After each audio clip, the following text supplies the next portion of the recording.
Come on. They're right there! Let's go! Move!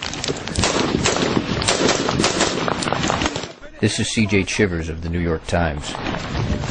The Marines of Kilo Company, 3rd Battalion, 6 Marines had been pushing through Marjah, a Taliban-held area in southern Afghanistan. The Taliban were resisting. Often their tactic is to hit and run, and they aren't known as accomplished shots. But on this day, they massed and attacked 2 Marine platoons. They also had at least one man with them the Marines considered to be a sniper, which was unusual. Hey, Bennett! The tree line in between both the buildings! Look at the tree line right in the middle of that! Deep where those impacts just were. They're squirting both ways. The squirters, as Sergeant Brian Rogers, a squad leader, called them, were Taliban fighters a few hundred yards away, trying to escape across the open steppe. The sergeant ordered several Marines, including Lance Corporal Travis Vicolo, who was 20, to suppress the Taliban positions with gunfire.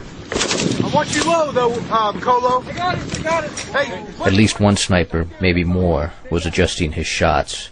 He'd almost determined the range, and was overcoming the stiff crosswind.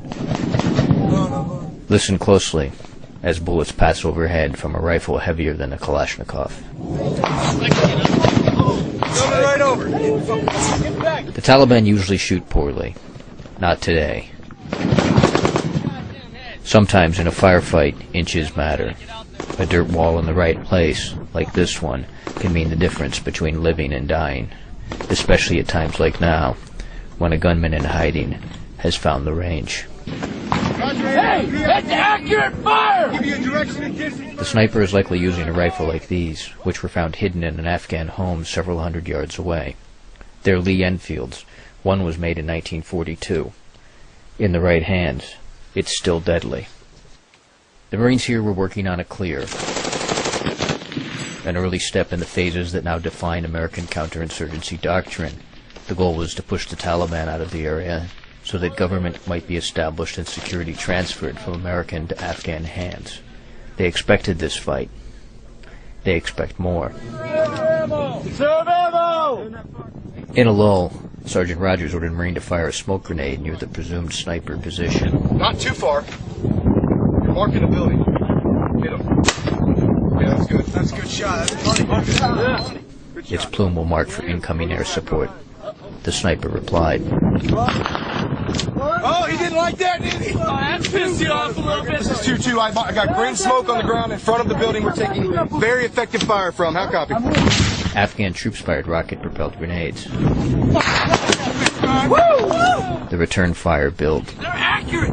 It's not a target. It's got to be a sniper. It's got to be fire. Heads up. Hey, keep your heads down. Sergeant Rogers ordered his troops back behind the wall. Get here. Peel out again. One at a time. One at a time. Hurry up, Vicolo. Hurry up, Vicolo. One at a time. They're in this building. The other little one. That one right there. Woo. That one was close. Keep your head down if you're not firing. Woo. The rounds passed by helmets. Then the cry went up.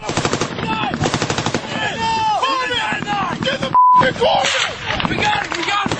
A Marine had been hit. Keep your arm lifted. Push, Vicolo. It's Lance Corporal Vicolo.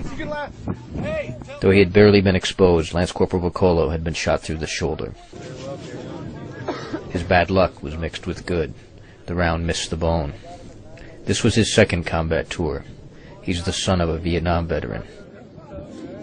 At first there was dread, but as his friend sensed his luck, the jokes began. That looks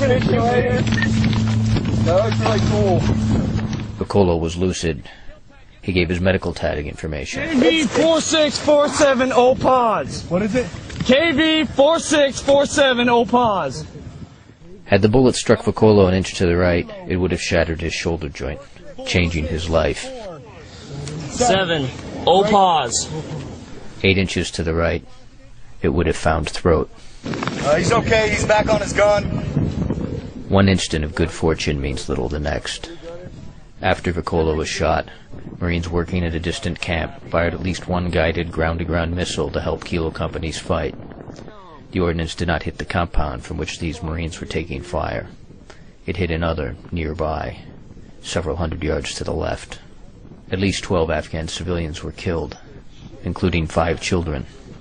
An ugly day turned uglier for everyone involved, and presented the Marines in Marjah with a fresh challenge when the fighting would finally let up. Then, they would be seeking civilian support.